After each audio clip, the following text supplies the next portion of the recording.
I'm going to, in one slide, try to get half of you to walk out of this room. Ready? Ready? I am in no way a historian. There you go. Half the people, God, let me in the room. All these emperors in my title, and I know nothing about history. In fact, all of the history that I'm going to talk about today comes from one of two sources. One of these sources is the all-knowing, the all-powerful, the all-great Wikipedia. Right? So if you want to learn more, look up late Roman army at Wikipedia, and this will tell you basically everything I'm saying. I totally didn't make any of it up. There may be some places where you see words like disputed or other things with regard to some of the theories I'm going to espouse. You should just ignore those and pretend you didn't see them. The second place I did is an incredible podcast series called The History of Rome. Who knows the history of Rome? There you go. If you have not read this podcast, good work. If you have not listened to this podcast and you are looking for a podcast to entertain you during your much too long commute, I very much recommend this one. It goes from the founding of Rome all the way to the fall of the Western Empire. It's an amazingly well done series. So if you do want to leave now because no historians, feel free to just download that and listen quietly in the back. Okay, so if I am not a historian, what the hell am I doing on screen? Well, or on stage here. Well, my name's Adam. I work for a company called Gawa. Gawa's mission is to create trustworthiness in critical systems. My particular role there, they haven't fired me yet, is as a research lead in the area of system software. So my goal is to try to make operating systems, networks, programming language runtimes, and so forth safer, more secure, more trustworthy, so that we can build better systems on top of them. That's my goal. So as part of what I do, I go around and I give talks. And because I'm me, these talks tend to look like this. So here is my network. It's full of computers. And usually I'm trying to sell something or discuss something, so a zombie will appear. And then the zombie moves around the network and bad things happen. And I try to tell people that they should put alarm bells on their network so they can detect the zombies. Okay? But every once in a while, I talk to other people who are doing network defense. And I put this picture up and I say, what are the cool things you are doing to protect your networks? And if I ask that with this picture, I get amazing responses. So if I go to different researchers, they'll tell me about network ACLs, they'll tell me about VLAN segmentation and SDN work, they'll tell me about mandatory access control at all levels, from the operating system to the network to the application. They'll tell me about multi-factor auth and all this crypto stuff that's super cool. And I get these amazing answers, and we get this amazing discussion going. If I put up this picture, but I can add one thing to this picture which destroys all higher thought. You ready? There you are. As soon as I put this picture, all that cool stuff that I just talked about, all that cool stuff about VLAN segmentation and SDNs and auth and all that stuff goes away. And if I say, what would you do to protect this network? There is one singular answer. Put a firewall. And if I say, what is the next thing you would do? They will say, put a more expensive firewall. And if I even say, and then what would you do? Then they will tell me about advanced configuration for firewalls. So, why is it that firewalls and putting this little internet thing here seems to destroy all this great operating systems and network research? Why does that thought go out of our heads? Well, we have this thing in our culture. It's this, let's cut them off at the pass. We're always looking for bottlenecks. We're always looking for join points, because we think that that's how we should defend things. Find the bottleneck, defend the bottleneck, and you're good. And we've been taught this forever. How many people in this audience know the Battle of Thermopylae? Pretty good number. I guess if you advertise a history talk, a bunch of history buffs will show up. All right, next question. How many people know the movie 300? Okay. The movie 300 is about the Battle of Thermopylae. So now the next time someone asks you, do you know about the Battle of Thermopylae, you can go, yes, I saw the movie 300. And you will be much smarter. So the Battle of Thermopylae was this interesting thing that happened. The Persian army was coming down to invade Greece. They had this massive army, massively overwhelming the Greek forces. You can see on this picture here. But at this particular point when they were invading, there was this place they had to go through where the distance between the mountains and the beach got quite narrow. So they were forced to go through this narrow junction. And the Greeks, not being dummies, went, I know what to do about that. And they sent a little tiny army there to defend. And if you look at the numbers for this battle, it's just impressive. Like the Persian army had just astoundingly overwhelming forces against the Greeks. But at the same time, the Greeks did this amazing job in defending this thing. And they managed to do all this because they trapped them at that one point, at that classic choke point, okay? But history can be dry. So for those of you who did not come here from the history, how many people played Risk? Okay. Risk, if you play Risk for long enough, you will notice a similar thing, which is that you really only care about certain points on this board. And they're about, well, they're about those points. And you care about those points because those are the choke points. We can get these massive armies blocked at those points by these little tiny forces just because of, choke points. So it's not a surprise that when you see a network engineer look at a network like this, that's complicated enough, there's subnets, there's nodes, whatever, and someone says, how do you defend it? They go, until you put the internet there. And then they look and see the internet, and they see, oh, look, a choke point. That's totally a choke point, so all I need to do is put a firewall there. And with my firewall, I keep all the bad people out in the internet, and they will never come back on my network. And this is a lovely idea, except for the fact that it's a complete lie. So one of the things I've been doing lately is I'm selling a network defense product, and so I go around to different IT organizations. And one of the things I've learned in going to IT organizations is that most sysadmins, when asked how many nodes are on your network, are off by at least a factor of 3. So they think they have this network, but they actually have that network. And who knows how it's interconnected, who knows what's there. Now, some of this is just new stuff that's come along. Phones, tablets are connected to the network that they weren't expecting. Some of this is old stuff. I went to one deployment where we did a scan of their network, and I think that they thought there'd be 30 nodes on this subnet. Turns out there were 80, and about 25 of them had Telnet open. And we went, what the heck are we doing running Telnet on this subnet? And it turns out they had door locks that they had installed in the late 90s. That were for some reason, Telnet access controlled that they had completely forgotten about, but were sitting on this network. So first of all, you don't know your own network.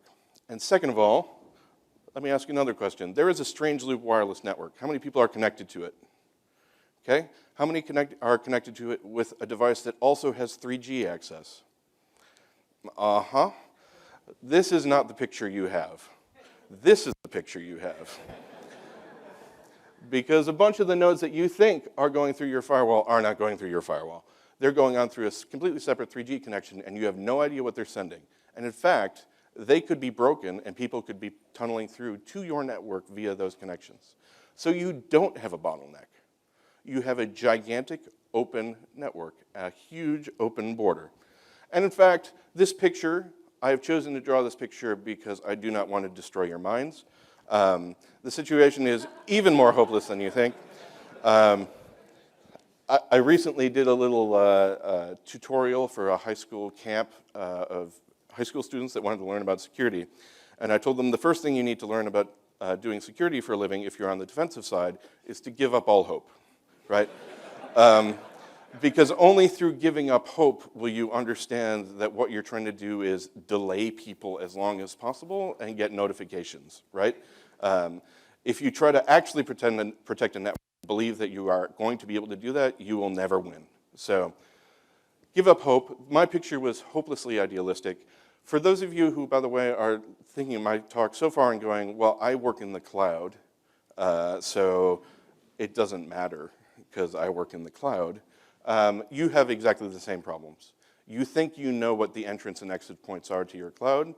That's if all of your programmers got everything they did right, and in fact, all the operating systems that they relied on did everything that right, and in fact, the cloud provider got all their APIs right, and in fact, everyone else who's running on the same computers that you're running on in the cloud got everything they did right. Now, how many people think that's true? That's what I thought. So, when you're defending a network, right now, people tend to do this, right? Or let me put it this way. So you may take what I thought and go, okay, Adam, so what you're telling me is that if I have a network and I want to defend my network, what I should do is buy a super expensive firewall. And by the way, please do not walk out of this going, this is the anti-firewall talk. Firewalls are good. You should have them. Okay? But what I might be asking for is spend a lot of money on a firewall, and then go spend a lot of money and a lot of time investing in subnet defenses to keep your subnets apart, and then go spend a lot of money going and protecting all of your hosts deeply. So making sure SE Linux is on, make sure you know that every service that's running on every machine on your network, lock them down, make sure your firewalls are good on all that. And yes, I am asking you to do this. But I do realize one thing, which is that you are not made of money and you are not made of time. And in some cases, you may equate these two things. You are welcome to do that if you'd like. So, given the fact that you do not have an infinite amount of money, and you do not have an infinite amount of time, and you have this huge porous border, and adversaries are out to get you, what are you supposed to do? All right, let's hold off on the network thing for a while. Let's talk about Roman history. So,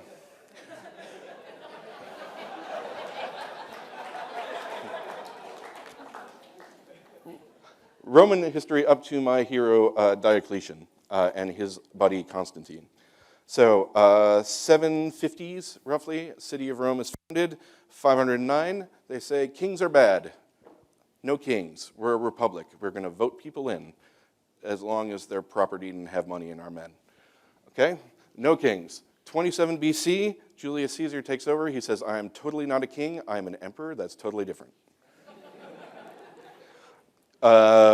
Few years later, 80 years later, empire reaches its greatest extent under the Emperor Trajan, who is the second of the 5 good emperors. That's what FGE is. Few emperors later, we get to the 5th good emperor, which you know is going to be a problem when there are 5 good emperors, right?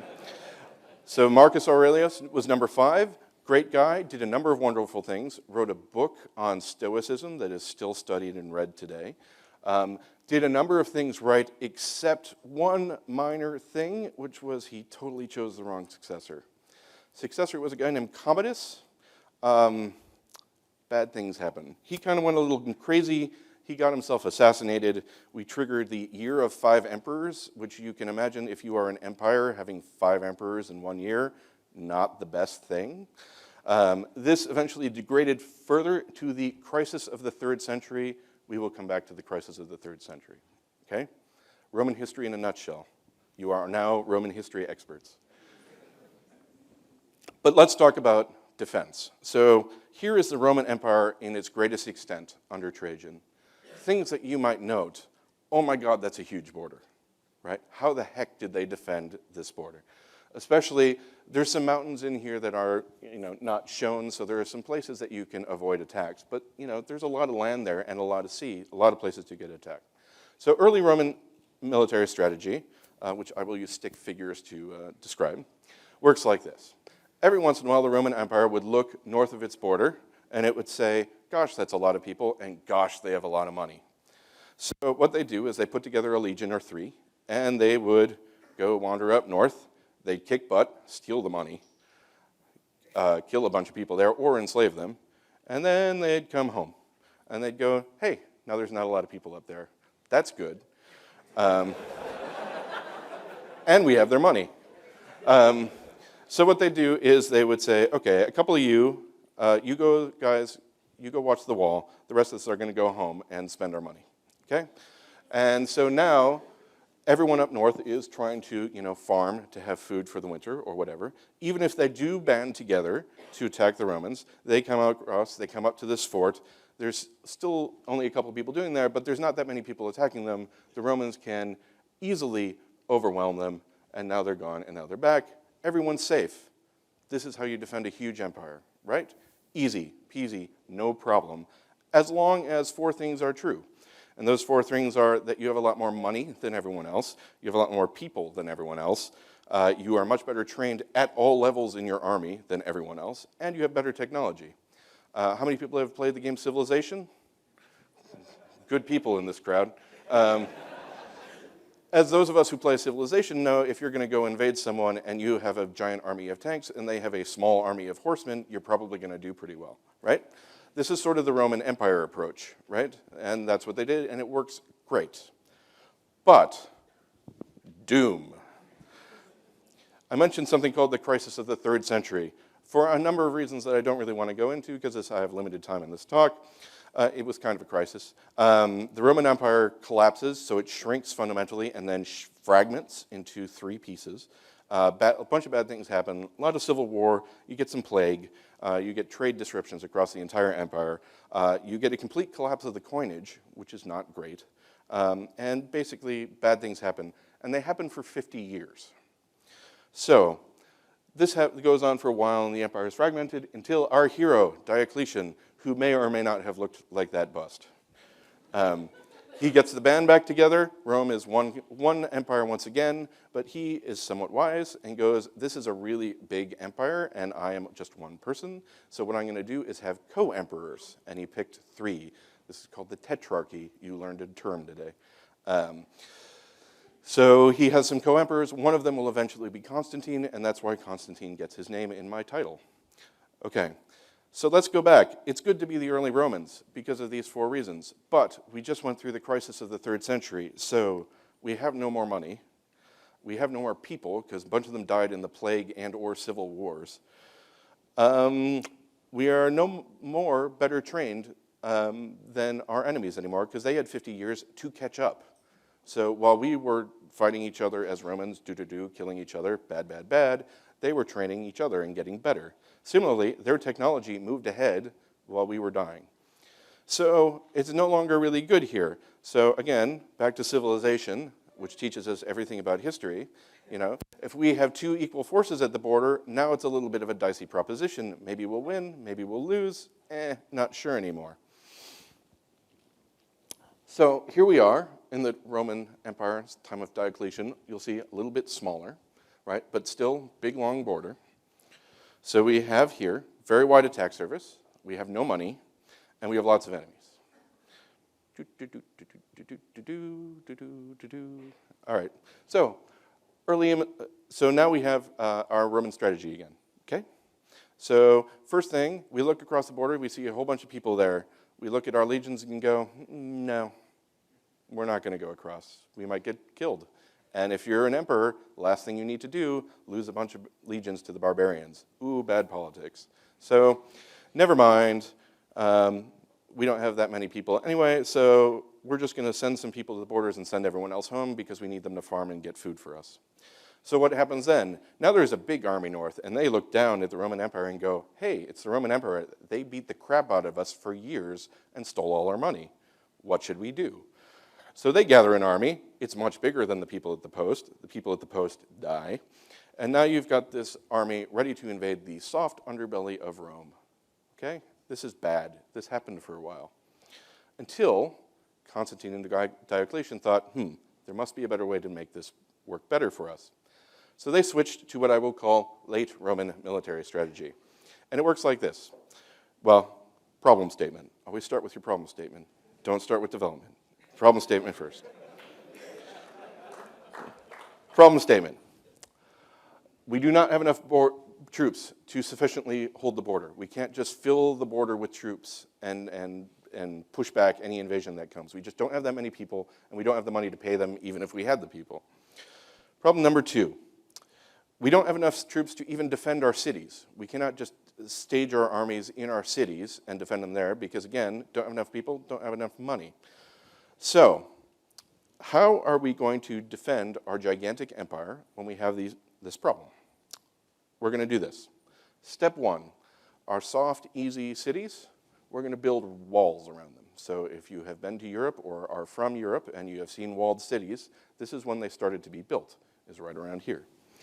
Step 2, we are going to have an army, but it's not going to be enough to protect everyone, but we are going to make it mobile. So it's just going to sit here in the corner. So here's what happens. Now the barbarian people, they come close to the wall. Our guards at the gate go, uh-oh, that's more people than we can defend against. So one of them runs over to the army, and one of them runs over to the city and says, hey, hey, barbarians coming, prepare, right? So now barbarians get to the gate. There's no one there. Good luck. They kick down the gate, get through, and they head towards the city. But there are walls there, and there are defensive troops there, which means that they can hold out for at least a little while. Maybe not forever, but just long enough for cavalry to arrive, kick their butts.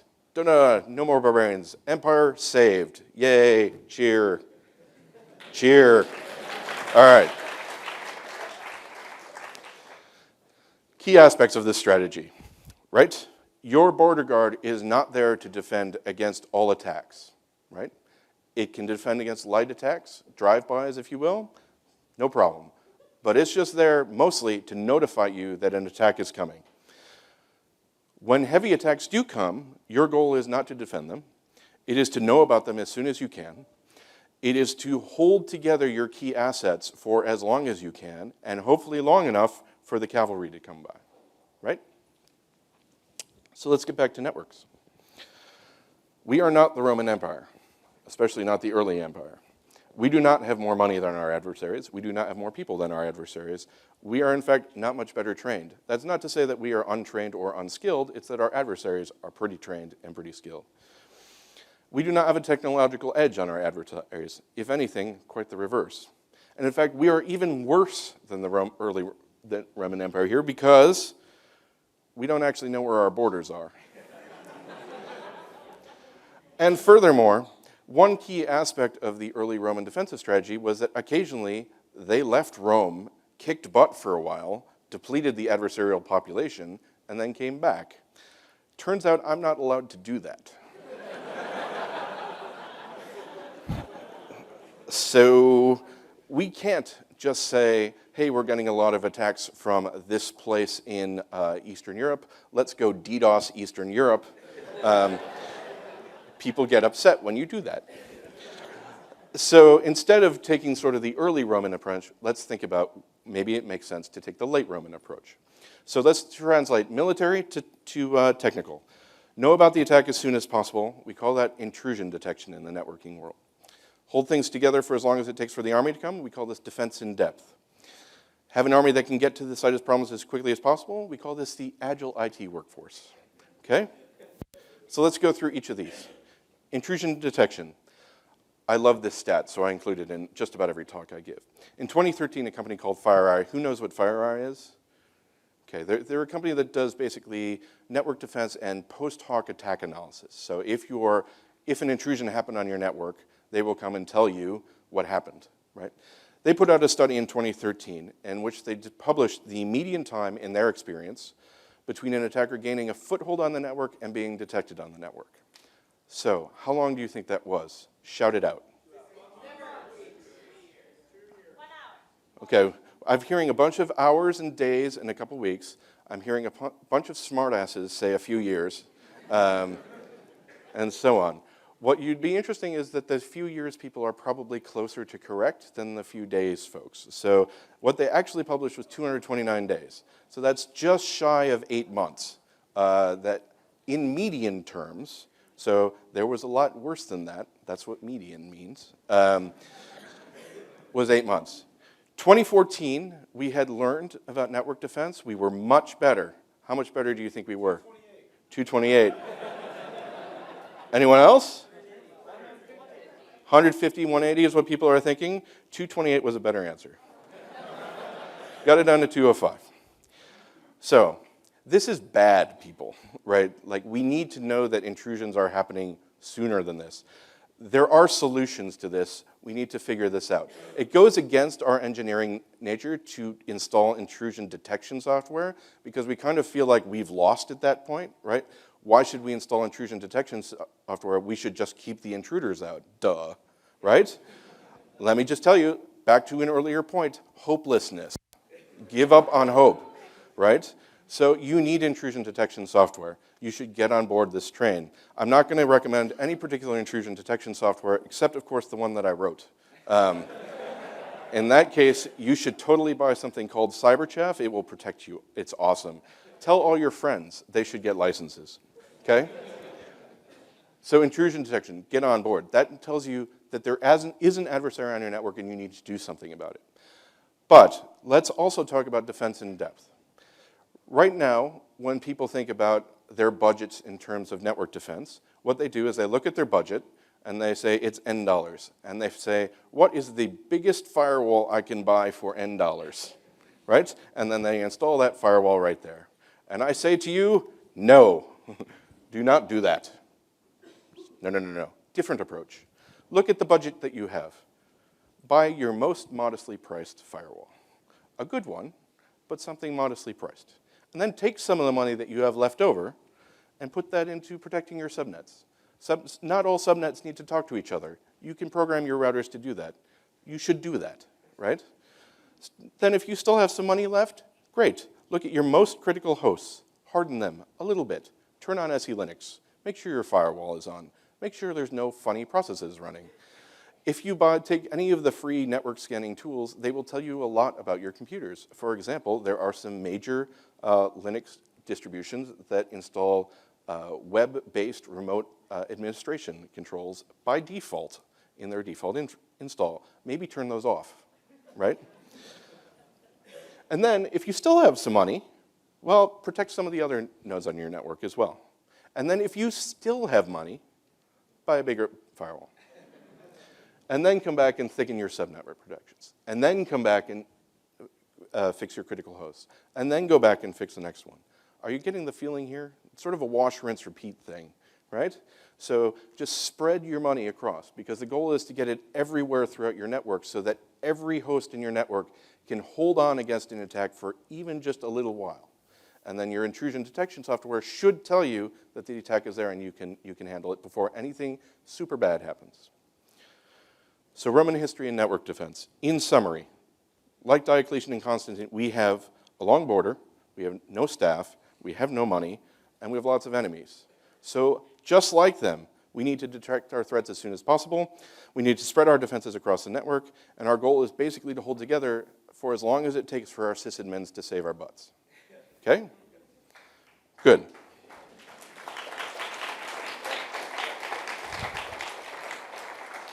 Now, in my title I mentioned something about Bedouin Sayings. This is another point I've been trying to make a bit recently. So we have this belief that network defense is like this. We are the small, tiny green node at the bottom, and everyone else on the network wants to kill us, right? This is basically how we think. I want to make us think in a slightly different way. Turns out there's probably a few people in the world that you actually kind of like, right? They are on the network as well. You can talk to them. That's what the internet is for, right? Beyond these people, these few people that you like and trust and believe in and so forth, there are people that you are paying. It is in their best interest for you to still be around to keep paying them. These are people like ISPs, right? You pay them, they give you service. They do not benefit if you get DDoSed. In fact, they get hurt too. So they're in it with you. And then, although this may cause you a great bit of existential dread, there are a whole lot of people that really don't care about you at all. And then finally, there are some people who are legit out to get you, okay? It's not paranoia. They are there to get you. So this Bedouin saying I really like, citation needed, by the way. I don't actually have a basis for believing this is Bedouin, except, again, Wikipedia.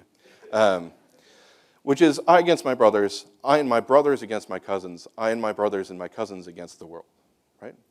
We need to take this into network defense as well. You know, we need to work together so that we can protect ourselves from the enemies out there. And one of the ways I like to talk about this is that competition does not mean total war, right?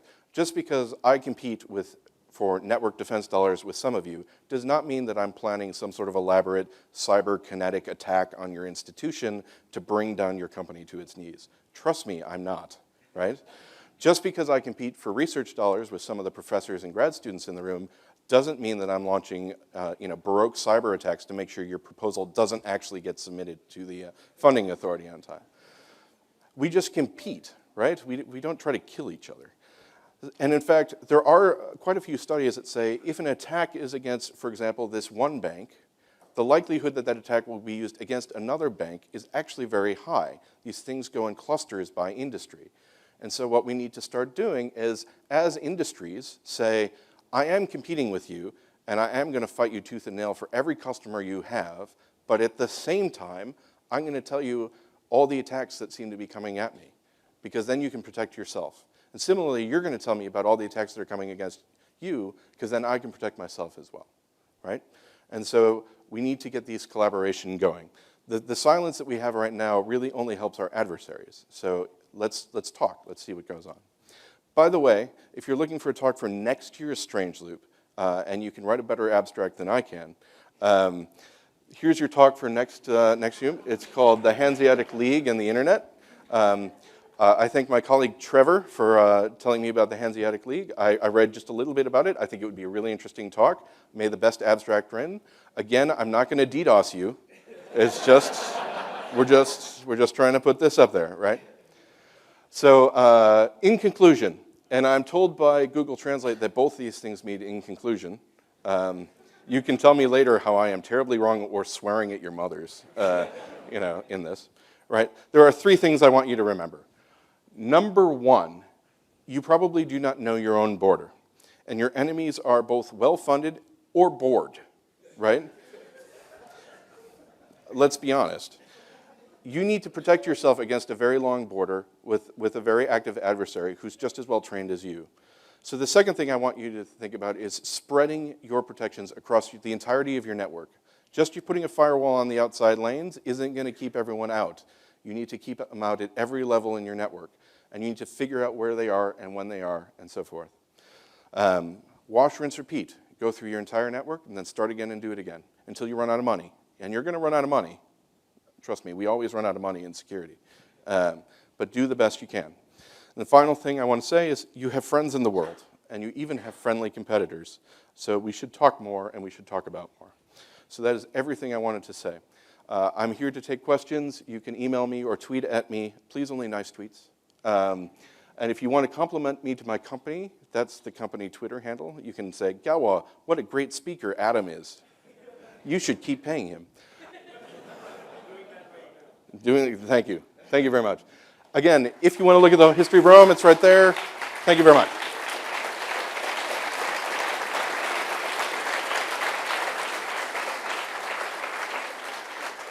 Okay, I have a question to you before I even answer questions, which is, when is the end of my time slot? 2:20. Okay, I've got 8 minutes by my clock. You, sir, with the wonderful hat.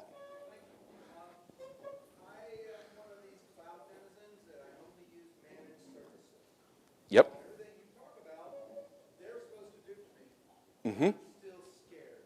Yep. What should I be asking the Mongo Labs of the world, the various Docker running people of the world? What should I be asking them so that they clean up their act and become followers of their group? So the question is, if you're someone who is using entirely or primarily managed services who are supposed to be doing all this security stuff for you, that's why you think you're paying them. What can you do to improve their security, and what can you do to improve your own on top of their systems? So those are actually, I'm going to answer that in those two pieces, right? So part number one is you should be asking what they're doing for security. You should send them emails saying, what intrusion detection system are you using? And if they can't say blank, then you don't know. Maybe you should think about someone else. Now let me put something else. There are a couple intrusion detection systems which do a really good job, but they have really high false positive rates. And so I have heard from system administrators who are told, for example, you must install this intrusion detection system on our network. So they did, and they went, yes, boss, totally installed it. What they didn't tell their boss is they had set the output to dev null. So it was, in fact, technically installed on their network, but they weren't really using it. So you might want to ask them slightly deeper questions than, have you installed it, as in, hey, how many intrusions do you detect on a given day? What's your response strategy if you detect intrusion, and stuff like that. That may push them to getting in there a little faster. As with all things, theoretically, the open market and competition should make security better. I say that with a bit of doubt in my voice. And so I don't know what else to do on that point. One thing I can say is you are paying for them for security, but you're not paying them for endless security. So there's stuff that you can do in your application as well to keep yourself secure, which is this. So number one thing, if you want to secure your system, okay? Are you all ready? Got pens ready? Encryption is good everywhere. So I don't care how secure you think these hosts are. I don't care if you think this message is only going to stay on the same host. Encrypt it. Use an TLS tunnel. Use an SSL tunnel. I know, blah, blah, blah, performance, blah, blah, blah, blah, blah, whatever. Which is cheaper, that or for all of your users to have identity theft protection forever, right? So encryption, good. Use it. There's a bunch of sites that will tell you how to use it easily in a bunch of different languages to just slot it in. It works great. So lesson number one, use encryption. Okay, any other questions? Sir? Yeah, paper came out, I think last year, 2 years ago, from Google Research about beyond port, the idea of putting, basically taking your entire corporate network, putting each machine as if it were on the internet, just treating it as just basically giving up on trying to protect it. Mm-hmm. Yeah, so the question is, apparently Google Research, in their infinite wisdom, has decided to, are they actually putting it on the open internet or just pretend that it's on the open internet? At least pretend that all of their hosts are on the open internet and then defend them like as they were. I think that's actually, as a exercise, that's a great idea. You know, pretend that your computer is on the open network, addressable from everyone. Another little story, I was helping out a little company, or institution, I should say, and they had a subnet that they just put all their old servers on. And they had a, I think, Class B or Class C publicly addressable thing. And they were like, this is just a network that's off to the side, no worries, we don't even worry about it. Turns out, a little bit of a bug in their core router. That subnet was actually open to the world. So anyone, anywhere could access any of those computers in their emeritus subnet, which included things like heaters. So that's an issue. So it's good from a notional perspective to think maybe this computer is open to the internet because it might actually be open to the internet. That being said, again, please don't walk out of here thinking of this as the anti-firewall talk. Firewalls are great. They keep a lot of what you might call drive-by traffic out of your network, and that's good. You should have them there. So that's why defense in depth, right? That's the recurring theme here. Yes, pretend it's open to the internet, protect it like it is, but also let's put a firewall there. And also, there's some other things we can do at router level to do cool things too. So let's do that too. So do it all, do everything, whatever it is you can afford. All right, 3 minutes. Who has a 3-minute question? That gentleman has a 3-minute question. So 8 to 9 months to figure out if it's Yep. for generic. Do you have any similar empirical evidence that intrusion detection systems reduce that from 8 months down to I do not. days? I wish I did, because it would really help my sales efforts. But I don't. The only response I have to that is it is right now 7 to 8 months, right? I don't think intrusion detection is going to make it worse. And I think we can do better. I think in our installs with our product, we've shown that we can detect some very suspicious behavior very quickly, just by doing some simple things. So I haven't seen any published studies. There's a number of reasons why published studies are hard to do in defense. One of which is that, I have a few beta customers right now. For some reason, they don't like it when I publish about, attacks on their networks for some reason. Like they feel that this will give them bad press, and they might lose sales and things like that. So it gets hard to get them to publish that information. So no, I wish I could. 2-minute question. Sir? So actually, it turns out it's really easy to put in a firewall rule that says, don't let traffic from this IP come in, please, or don't let traffic of this shape come in. So it's really about knowing where the attack's coming from and knowing that it's there. So once you know that an attack's coming, there's a number of things you can do based on what the attack is. If it's just someone coming in through an IP address, block the address, you're done. And you can get very fine-grained at that point, so you don't have to worry about, blocking off all of Europe for 15, 20 minutes, right? You can also do things like if you believe they're on a particular host, so phishing attacks are the best way for people to get into networks. Cat pictures are the doom of the internet, right? So as soon as you know that something is being used as a foothold on your network, you can shut it down, clean it out, right? And that does wonders. So there are a number of steps you can take once you know that someone's there and where they are, right? Many of the attacks that people are using today, especially sort of what you might call criminal level attacks and below, so people who are in it for the money or the entertainment value, if you will, right, are not good enough to install persistent threats that are going to be hard to pull off your network, right?